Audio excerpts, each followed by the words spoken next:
Hello दोस्तों, नमस्कार। स्वागत है सभी साथियों का रोहित स्टडी पॉइंट में। तो आज करंट अफेयर की हमारी सितंबर महीने की चौथी क्लास होगी। 3 क्लासें हम पढ़ा चुके हैं और जिन साथियों ने अभी तक वो क्लासें नहीं देखी हैं, एक बार उन क्लासों को देख लें। उनमें जो कंटेंट हमने बना के दिया है और उसमें जो सवाल हमने दिए हैं वो बहुत अच्छे अच्छे हैं और आने वाली परीक्षाओं के लिए महत्वपूर्ण हैं।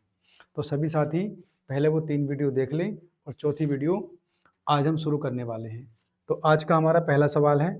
और एक चीज़ और, सितंबर से हमने शुरू किया है और हमारी क्लासें कंटिन्यू ऐसे ही चलती रहेंगी करंट अफेयर की डेली। सितंबर के बाद अक्टूबर, नवंबर, दिसंबर पूरे करने के बाद में फिर हम डे बाय डे जो करंट का कंटेंट है वो हम आपको दिया करेंगे। तो आइए क्लास शुरू करते हैं। अंतर्राष्ट्रीय स्तर पर ओजोन परत के संरक्षण हेतु मनाया जाने वाला दिवस किस तारीख को आता है? यानी कि ओजोन परत का संरक्षण दिवस हम कब मनाते हैं? तो वो मनाते हैं साथियों 16 सितंबर को। ध्यान रखना, कब मनाते हैं? 16 सितंबर को। और ये बहुत इंपॉर्टेंट है आप लोगों का। और आप जानते हो इस दिवस को विश्व ओजोन दिवस के रूप में मनाया जाता है, जिसका मुख्य उद्देश्य क्या है? ओजोन परत के संरक्षण के प्रति जागरूक फैलाता है। इसकी थीम याद रखना, from science to global action, यानी विज्ञान से वैश्विक कार्रवाई तक। पृष्ठभूमि 16 सितंबर 1987 को कनाडा के मॉन्ट्रियल में एक ऐतिहासिक पर्यावरण संधि पर हस्ताक्षर किए गए, जिसे मॉन्ट्रियल प्रोटोकॉल कहा जाता है। तो ध्यान रखना, ये कई बार एग्जाम में क्वेश्चन आता है कि मॉन्ट्रियल प्रोटोकॉल कब कहा गया? तो 16 सितंबर 1987 को। और आप जानते हो ओजोन परत क्या करती है? सूर्य से आने वाली हानिकारक परावैंगनिक किरणों से पृथ्वी की रक्षा करती है। तो पहला सवाल आपको समझ में आ गया होगा कि हम ओजोन दिवस कब मनाते हैं? 16 सितंबर को। देखिए, उसके अलावा कई सारे दिवस हैं, जैसे कि 1 सितंबर को मैंने बताया था एनसीईआरटी दिवस, 2 सितंबर को हमारा विश्व नारियल दिवस, 7 सितंबर को राष्ट्रीय पोषण सप्ताह दिवस, 5 सितंबर को शिक्षक दिवस मनाते ही हैं, 6 सितंबर को अंतर्राष्ट्रीय गिद्ध जागरूकता दिवस, 8 सितंबर को अंतर्राष्ट्रीय साक्षरता दिवस हो गया, उसकी थीम भी इम्पोर्टेंट है। 10 सितंबर को मनाते हैं विश्व आत्महत्या रोकथाम दिवस, 11 सितंबर को दिग्विजय दिवस मनाते हैं, 13 सितंबर को विश्व प्राथमिक उपचार दिवस, 14 सितंबर को मनाते हैं राष्ट्रीय हिंदी दिवस, और 15 सितंबर को मनाते हैं इंजीनियर दिवस, 15 सितंबर को मनाते हैं अंतर्राष्ट्रीय लोकतंत्र दिवस, इसकी इंपॉर्टेंट है। और 16 सितंबर को हो गया आपका विश्व ओजोन दिवस। तो ये कुछ है, इन्हें सभी को याद रखना। सवाल नंबर 2 पे आते हैं। प्रधानमंत्री मोदी द्वारा 8वें पोषण माह का उद्घाटन किस विशेष अभियान के अंतर्गत किया गया? तो ये किया गया है स्वस्थ नारी सशक्त परिवार। तो ध्यान रखना साथियों, स्वस्थ नारी सशक्त परिवार, यानी कि अगर नारी स्वस्थ होगी तो उसका परिवार भी क्या होगा? ऑटोमेटिकली स्वस्थ होगा। चलिए देखते हैं इसमें। तो प्रधानमंत्री ने 17 सितंबर 2025 को इस अभियान के 8वें पोषण माह की शुरुआत की है और यह एक 16 दिवसीय राष्ट्रीय व्यापी स्वास्थ्य शिविर अभियान है जो 2 अक्टूबर तक चलेगा। कब तक चलेगा? 2 अक्टूबर तक, यानी कि 17 सितंबर से लेकर आपका 2 अक्टूबर तक। और इस पहल के तहत 1 लाख से अधिक स्वास्थ्य शिविर आयोजित किए जाएंगे, जो देश में महिलाओं और बच्चों के लिए अब तक का सबसे बड़ा स्वास्थ्य अभियान होगा। किसके लिए होगा ये? महिलाओं और किसके?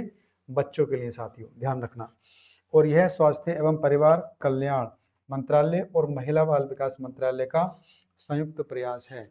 तो आपसे मंत्रालय भी पूछ लेगा, तो 2 मंत्रालयों की ये योजना है, एक स्वास्थ्य एवं परिवार कल्याण मंत्रालय और दूसरा महिला एवं बाल विकास मंत्रालय। और कब से कब तक होगा? तो 17 से लेकर आपका 2 अक्टूबर तक। सितंबर 2025 में आयोजित संयुक्त सैन्य अभ्यास फ्रीडम एज का आयोजन स्थल कहाँ है? देखिए, तो वो कहाँ पर है? दक्षिणी कोरिया में। कहाँ पर है साथियों आपका? दक्षिणी कोरिया में। तो सही उत्तर क्या होगा? दक्षिणी कोरिया इसका सही उत्तर हो जाएगा। और यह अभ्यास दक्षिण कोरिया के जेजू द्वीप के पास हुआ होगा। शामिल देश कौन कौन होंगे? अमेरिका होगा, दक्षिणी कोरिया होगा और एक होगा आपका जापान ने संयुक्त रूप से इसमें भाग लिया है। और उद्देश्य क्या होगा? इसका मुख्य उद्देश्य या मुख्य फोकस उत्तर कोरिया के मिसाइल और परमाणु खतरे से बचाव करना है। और यह अभ्यास कैंप डेविड शिखर सम्मेलन में निर्धारित त्रिपक्षीय सुरक्षा लक्ष्यों के अनुरूप है। आइए अगले सवाल पे आते हैं। भारतीय वायुसेना ने अपनी मारक क्षमता बढ़ाने के लिए कितने नए राफेल लड़ाकू विमानों के अधिग्रहण का प्रस्ताव दिया है? देखिए, राफेल कितने आने वाले हैं भैया? तो वो हैं 114। कितने साथियों? 114, ध्यान रखना आप लोग। तो यह सौदा लगभग 2 लाख करोड़ रुपए का है। कितने का? 2 लाख करोड़ रुपए का है, और मेक इन इंडिया पहल के तहत पूरा किया जाएगा। और इसके अंतर्गत क्या हुआ? 60% से अधिक पुर्जे भारत में ही तैयार किए जाएंगे, जिनमें डसोल्ट, एविएशन फ्रांस और टाटा समूह जैसी भारतीय कंपनियां साझेदार होंगी। उसके अलावा वर्तमान में भारत के पास 36 राफेल हैं। 2016 की डील थी ये, और नौसेना के लिए 26 राफेल मरीन का सौदा अभी हुआ है। तो इस नए प्रस्ताव की मंजूरी के बाद भारत के पास कुल 176 राफेल विमान हो जाएंगे।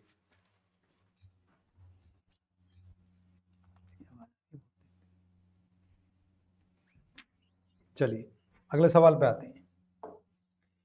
तो अगला सवाल है आपका, देश के सबसे विशाल खेल परिसर का लोकार्पण केंद्रीय गृह मंत्री अमित शाह द्वारा किस शहर में किया गया? तो देखिए, ये किया गया है आपका अहमदाबाद में। कहाँ पे किया गया साथियों? अहमदाबाद में। अब जानते हैं थोड़ा इसके बारे में।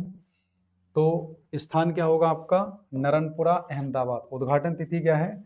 16 सितंबर 2025 को। और लागत क्या है इसमें? इस परियोजना की लागत लगभग 825 करोड़ है। कितनी? 825 करोड़। सुविधाओं में एकाटिक कॉम्प्लेक्स, इंडोर एवं आउटडोर एरेना शामिल है, और यह 2047 तक भारत को एक प्रमुख खेल महाशक्ति बनाने के सरकारी लक्ष्य का हिस्सा है। तो ध्यान रखना। आगे आते हैं। केंद्र सरकार ने हाल ही में किसे उपचुनाव आयुक्त के पद पर नियुक्त करने का निर्णय लिया है? तो वो कौन है? पवन कुमार शर्मा को इस पद पर नामित किया है। तो सही उत्तर क्या होगा आपका? पवन कुमार शर्मा। और इससे पहले पवन कुमार शर्मा रक्षा मंत्रालय में अतिरिक्त सचिव के पद पर कार्यरत थे। और केंद्र सरकार ने प्रमुख मंत्रालयों में संयुक्त सचिव स्तर पर 35 अधिकारियों की नियुक्ति के तहत यह फैसला लिया है। और वर्तमान में भारत के मुख्य चुनाव आयुक्त कौन है? तो ज्ञानेश कुमार हैं, याद रखना आप लोग। ठीक है, कौन है इस समय? ज्ञानेश कुमार हैं हमारे मुख्य चुनाव आयुक्त। आगे चलते हैं। देखिए, कुछ प्रमुख नियुक्तियां हैं। तो पवन कुमार शर्मा बताया मैंने अभी आपको, ये उप चुनाव आयुक्त बने हैं आपके। एम सुंदर, ये क्या बने हैं? मुख्य न्यायाधीश मणिपुर उच्च न्यायालय के। और इसमें जो इम्पोर्टेंट रहेंगे, प्रोफेसर प्रदीप कुमार प्रजापति, निदेशक हैं ये किसके? AIIM नई दिल्ली के। श्रीनिवास इंजेती, हमने कल पढ़ाई थी, NSE के बोर्ड के अध्यक्ष हैं। सेबास्टियन लेकार्नो, ये फ्रांस के PM बने हैं। भूपेंद्र गुप्ता, ये CMD के लिमिटेड के अध्यक्ष बने हैं। श्री चंद्रशेखर, ये मुख्य न्यायाधीश बने हैं, कहाँ के? बॉम्बे। डेविड लेमी, ये बने हैं उप प्रधानमंत्री ब्रिटेन के। और पीयूष गोयल, ये बने हैं सचिव खनन मंत्रालय के। और अजय सिंह क्या बने हैं आपके? भारतीय मुक्केबाजी महासंघ के अध्यक्ष। तो ये कुछ नियुक्तियां हैं, ध्यान में रखना आप लोग। वर्ष 2025 के लिए रवि अभियान सम्मेलन का आयोजन किस स्थान पर किया गया? तो ये किया गया आपका नई दिल्ली में। किसका? रवि अभियान सम्मेलन। और रवि की फसलें आप जानते हो कौन कौन सी होती हैं? गेहूं वगैरह जो होती है, गेहूं, जौ, इस तरह की। तो कहीं पे? नई दिल्ली में। तिथि क्या थी इसकी? तो 15 से 16 सितंबर 2025 को। अध्यक्षता किसने की है? तो केंद्रीय कृषि मंत्री शिवराज सिंह चौहान ने। तो कृषि मंत्री कौन है हमारे? शिवराज सिंह चौहान। और पहले क्या थे? मध्य प्रदेश के CM भी रह चुके हैं। आगे देखते हैं। इसका उद्देश्य तकनीक और नीतिगत सुधारों के माध्यम से भारतीय कृषि का आधुनिकीकरण करना है। और रबी की फसलें कौन कौन सी होती हैं? जो अक्टूबर से दिसंबर में बोई जाती हैं, जैसे गेहूं, चना, सरसों, मटर आदि। और ये मार्च अप्रैल में काट ली जाती है। FID यानी फाइड महिला ग्रैंड स्विस चैंपियनशिप में 2 बार विजय प्राप्त करने वाली प्रथम महिला खिलाड़ी कौन बनी है? तो कौन बनी है? तो बन गई है वो वैशाली रमेश बाबू। कौन बन गई है? वैशाली रमेश बाबू। और मैं आपको बता दूं कि भारतीय ग्रैंड मास्टर वैशाली रमेश बाबू ने यह उपलब्धि हासिल की और उन्हें $40,000 का पुरस्कार मिला है। समरकंद कहाँ पड़ता है जी? उज्बेकिस्तान में मिली इस जीत से उन्होंने महिला कैंडिडेट्स टूर्नामेंट्स के लिए क्वालिफाई कर लिया है। और कोनेरू हम्पी और दिव्या देशमुख के बाद कैंडिडेट्स टूर्नामेंट में पहुंचने वाली वह भारत की तीसरी महिला है, ध्यान रखना। चलिए आगे चलते हैं। भारत की प्रथम राष्ट्रीय भूतापीय ऊर्जा नीति का अनावरण किस मंत्रालय ने किया है? तो कौन करेगा भाई? तो वो किया है आपका नव और आपका नवीनीकरण ऊर्जा मंत्रालय ने। किसने किया है? नव और नवीनीकरणीय ऊर्जा मंत्रालय ने। और यह नीति पृथ्वी की आंतरिक ऊष्मा के उपयोग को बढ़ावा देने के लिए विशेष रूप से बनाई गई भारत की पहली नीति है। तो ध्यान रखना, इंपॉर्टेंट है आप लोगों का। और इसका लक्ष्य क्या है? 10 गीगावाट की अनुमानित क्षमता हासिल करना है। और यह नेट जीरो, क्या यह नेट जीरो उत्सर्जन और ऊर्जा सुरक्षा के लक्ष्यों को पूरा करने में महत्वपूर्ण भूमिका निभाएगी। अगला सवाल, दुर्गा पूजा के अवसर पर सोरग ब्रांड लॉन्च करने के लिए मिंत्रा ने किस सेलिब्रिटी के साथ साझेदारी की है? सचिन तेंदुलकर, सौरभ गांगुली। तो इसका आंसर क्या होगा? सौरभ गांगुली। अब सौरभ गांगुली बंगाल के रहने वाले हैं, बंगाली टाइगर इनको बोलते थे, एक फेमस क्रिकेटर रहे हैं, कप्तान रहे हैं। तो ये समझौता उन्हीं के साथ हुआ है। तो सौरभ गांगुली, ध्यान रखना आप लोग। और इस कलेक्शन में शेरवानी, कुर्ते, काथा कढ़ाई, बाटिक प्रिंट वाले परिधान शामिल होंगे। आगे चलते हैं। बिहार सरकार द्वारा बेरोजगार स्नातक युवाओं को कितनी मासिक राशि भत्ते के रूप में दी जाएगी? तो राशि दी जाएगी आपकी 1000 रुपये। अब सोचिए, 1000 रुपये बिहार में बेरोजगारों को दिए जाएंगे। कितने रुपए? 1000 रुपये। और पात्रता कौन होगी? 20 से 25 वर्ष के स्नातक युवा जो ना पढ़ाई कर रहे हैं और ना ही उन पर रोजगार है, तो उनको 1000 रुपये मिलेगा। अब तुम सोचो 1000 रुपये में क्या ही होने वाला है। तो इसलिए साथियों, मेहनत से पढ़ाई करो, भत्ते सत्ते के चक्कर में मत रहो, कुछ नहीं रखा इनमें। अमेरिकी फेडरल रिजर्व ने हाल ही में अपनी बेंचमार्क ब्याज दरों में कितनी कटौती की घोषणा की है? तो कितनी कर दी है? 25 आधार अंक। कितनी? यानी कि 25 आधार अंक कम कर दी है। किसने? अमेरिकी फेडरल ने। तो ये भी रखा आप लोगों का, पढ़ लेना इसको। चलिए आगे। अमेरिका द्वारा प्रतिबंधों में छूट समाप्त करने के कारण चर्चा में रहा चाबहार बंदरगाह। देखिए ये बहुत इंपॉर्टेंट सवाल है आपका। कौन सा? चाबहार बंदरगाह, है ना। अब ये क्यों इंपॉर्टेंट है आपका, पहले बताएं ये कहाँ पड़ता है? तो ये पड़ता है आपका ईरान में। कहाँ पड़ता है? ये है आपका ईरान में। तो अमेरिका ने ईरान के चाबहार बंदरगाह के संचालन से जुड़ी छूट को हटाने का फैसला किया है, जो सितंबर के अंत तक लागू होगा। और इसका असर कहाँ पड़ेगा? भारत पर पड़ेगा, क्योंकि भारत ने 2024 में इस बंदरगाह के एक टर्मिनल को 10 साल के लिए लीज पर लिया था। ठीक है, तो यह भारत के लिए एक क्या होगा? रणनीतिक बंदरगाह है। मतलब ये भारत के लिए इंपॉर्टेंट था, इसको इसलिए भारत ने इसको 10 साल के लिए लीज पर लिया था। ग्रीन गोल्ड के महत्व को दर्शाने वाला विश्व बांस दिवस कब मनाया जाता है? तो बांस दिवस कब मनाते हैं भाई? तो बांस दिवस मनाते हैं आप लोग 18 सितंबर को। तो साथियों याद रखना, कब मनाते हैं? 18 सितंबर को। और बांस को क्या बोलते हैं? ग्रीन गोल्ड भी कहते हैं। ध्यान रखना, ग्रीन गोल्ड किसको बोलते हैं? बांस को, क्योंकि इससे सतत विकास और गरीबी उन्मूलन की अपार क्षमता है। बांस विश्व की सबसे बड़ी घास भी मानी जाती है। तो जो बांस होता है ना, वो घासों में आता है, सबसे लंबी घास। अब बांस तो जानते हो आप लोग, बहुत लंबा लंबा होता है। और विश्व बांस संगठन की स्थापना 2005 में हुई थी। और इसका मुख्यालय कहाँ पर है? इसका मुख्यालय है बेल्जियम में, एंटवर्प में। टेक्सटाइल उद्योग को बढ़ावा देने के लिए प्रधानमंत्री ने पीएम मित्रा पार्क का शुभारंभ कहाँ पे किया है? तो ध्यान रखना, पीएम मित्रा पार्क कहाँ पर बनाया है? तो वो बनाया है साथियों आपका मध्य प्रदेश में। कहाँ बनाया है? वो बना दिया है मध्य प्रदेश में। तो सही उत्तर मध्य प्रदेश हो जाएगा। तो प्रधानमंत्री ने मध्य प्रदेश के धार जिले में इसका उद्घाटन भी कर दिया है। पीएम मित्रा का पूर्ण नाम भी याद रखना, PM mega integrated textile regional and आपका अपेरल योजना के तहत देश भर में कुल 7 एकीकृत टेक्सटाइल पार्क बनाए जाएंगे, जिनका उद्देश्य स्पिनिंग से लेकर गारमेंट्स उत्पादन करना है। चलिए आगे। वैश्विक नवाचार सूचकांक में भारत को कौन सा स्थान प्राप्त हुआ है? तो इसमें कौन सा स्थान है भारत का? तो भारत का स्थान है आपका 38वां। तो याद रखना, वैश्विक नवाचार सूचकांक में भारत का स्थान क्या है? तो वो स्थान है साथियों आपका 38वां। चलिए आगे देखते हैं। तो पिछली बार भारत 39वें स्थान पर था, यानी कि स्थिति में सुधार हुआ है इस बार। पहले 39 पे था और अब कितना है आपका 38 पर। जारी कौन करता है इसको? तो विश्व बौद्धिक संपदा संगठन करता है। और शीर्ष की बात करें तो पहले स्थान पर कौन है? स्विट्जरलैंड है, दूसरे पे कौन है? स्वीडन है, और तीसरे पे कौन है? आपका अमेरिका है। हमारी रैंक कितनी है भारत की? तो 38वीं।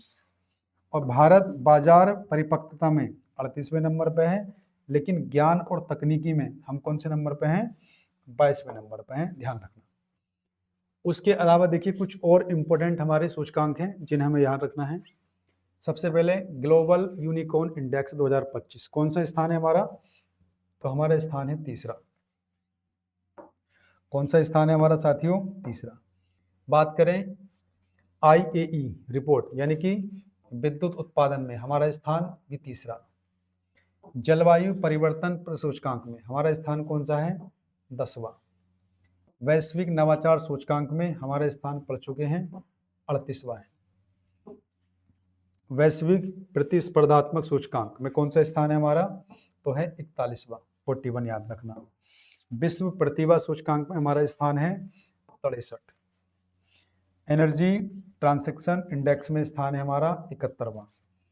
वैश्विक सतत विकास सूचकांक यानी वैश्विक सतत विकास लक्ष्य रैंकिंग में ये इंपॉर्टेंट रहता हमेशा ही, इसमें स्थान है हमारा 99। वैश्विक शांति सूचकांक में भी इंपॉर्टेंट है 115वां। मानव विकास सूचकांक ये भी इंपॉर्टेंट रहता है, ध्यान रखना, इसमें हमारा स्थान है 130वां। और बात करें ग्लोबल जेंडर गैप इंडेक्स, इसमें स्थान है हमारा 131वां। तो ये सारे ही आपको याद रखने हैं। GI टैग प्राप्त सिरारा खोंग, कौन सा? सिरारा खोंग हथेई मिर्च को बढ़ावा देने वाला महोत्सव किस राज्य में आयोजित हुआ है? तो ये कहाँ पर हुआ है? ये हुआ है आपका मणिपुर में। तो साथियों कहाँ पर हुआ है ये हुआ है आपका मणिपुर में, ध्यान रखना आप लोग। तो सिरारा खोंग हथोई, इसको क्या मिल गया है? GI टैग भी। तो याद रखना मणिपुर के उखरुल जिले में क्या सिराराखा खोंग हथेई मिर्च महोत्सव का 14वां संस्करण आयोजित किया गया है। यह मिर्च अपने अनोखे स्वाद, सुगंध और चमकदार लाल रंग के लिए प्रसिद्ध है और इसे GI टैग प्राप्त है। मणिपुर के अन्य GI टैग उत्पादन तो कचाई नींबू याद रखना आप लोग, तामिललोंग संतरा हो गया आपका, और एक काला चावल हो गया आपका। काला चावल को क्या बोलते हैं? चखाओ। ये कई बार क्वेश्चन आता है रेलवे में, SSC में और आपका UPSSC में, ध्यान रखना। देखिए प्रमुख मेले और महोत्सव भी हैं और जो हाल फिलहाल में हुए हैं। तो सिरारा खोंग हथेई बता दिया मैंने आपको मणिपुर में। उसके अलावा बथुकम्मा उत्सव या बोनालू उत्सव वो तेलंगाना में मनाया जाता है। महागोरा पर्व हमने पढ़ा था पीछे, काठमांडू नेपाल में। नुआखाई महोत्सव उड़ीसा में। गबरी महोत्सव हो जाएगा आपका राजस्थान में। आषाढ़ी तिरुपति उत्सव हो जाएगा आपका तमिलनाडु में। एस्ट्रो टूरिज्म हो जाएगा हमारा लेह लद्दाख में। बोनालू कहाँ होता है आपका? तेलंगाना में। अम्बुबाची मेला आपका असम में लगता है कामाख्या देवी के मंदिर पे।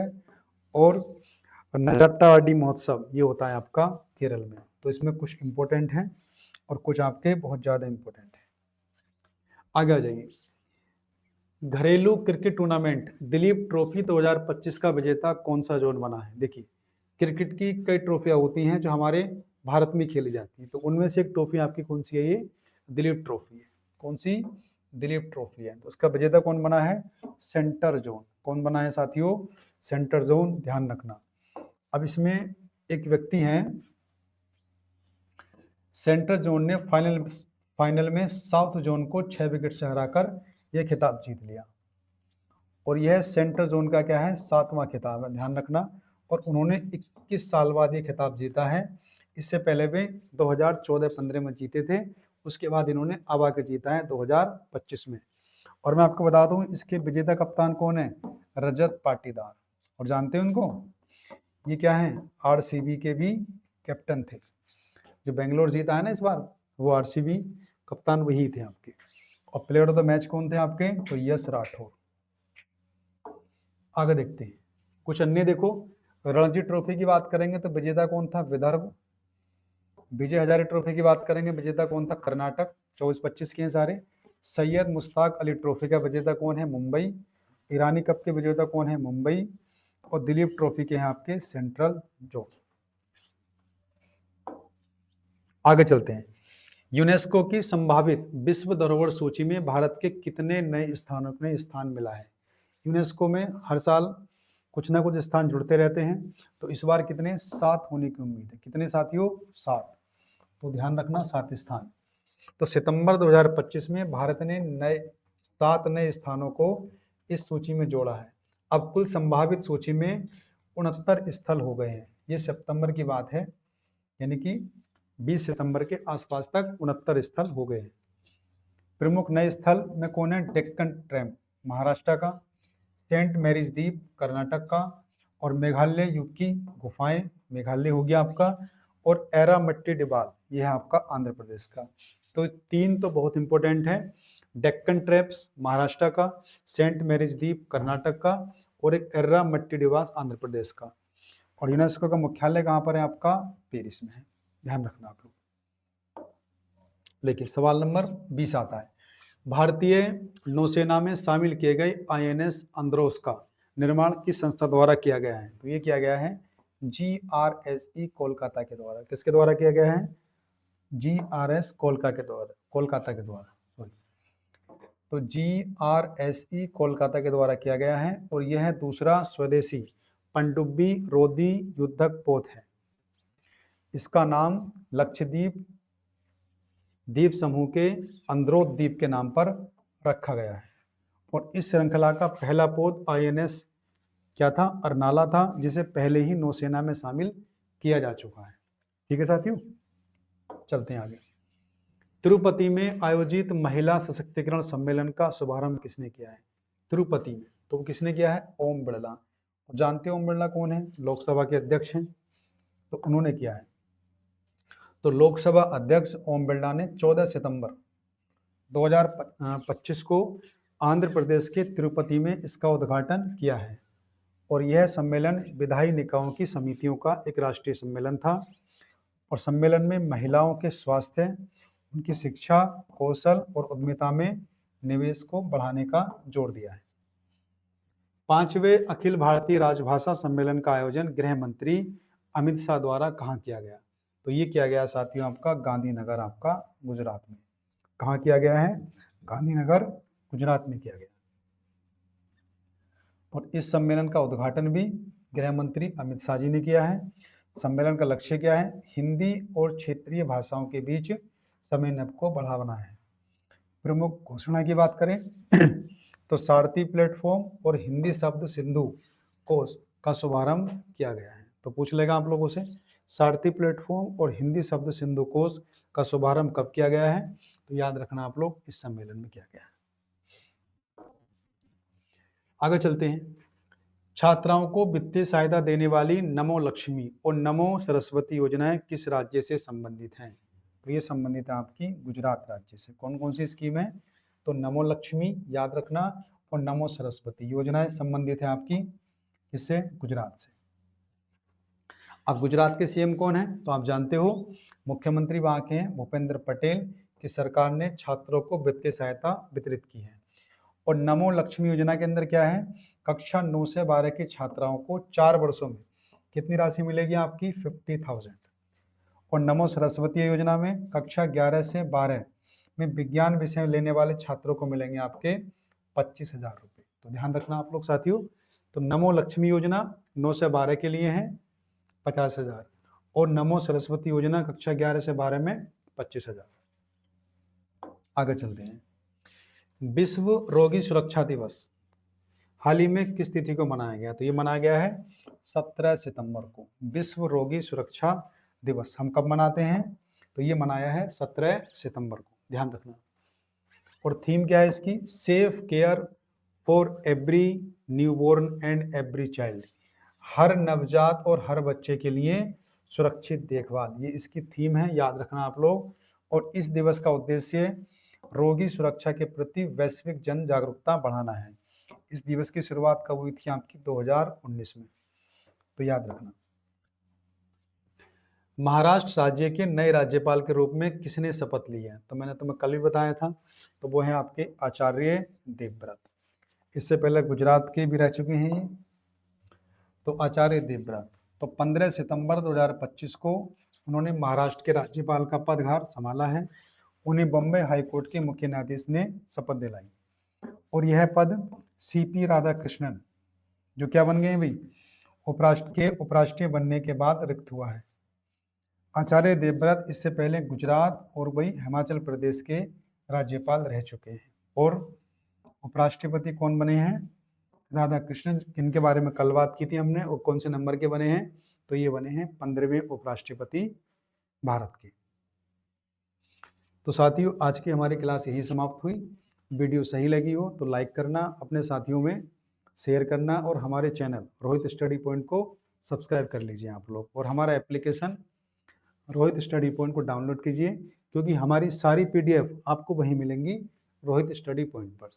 ठीक है साथियों, धन्यवाद। कल मिलते हैं इसी टाइम।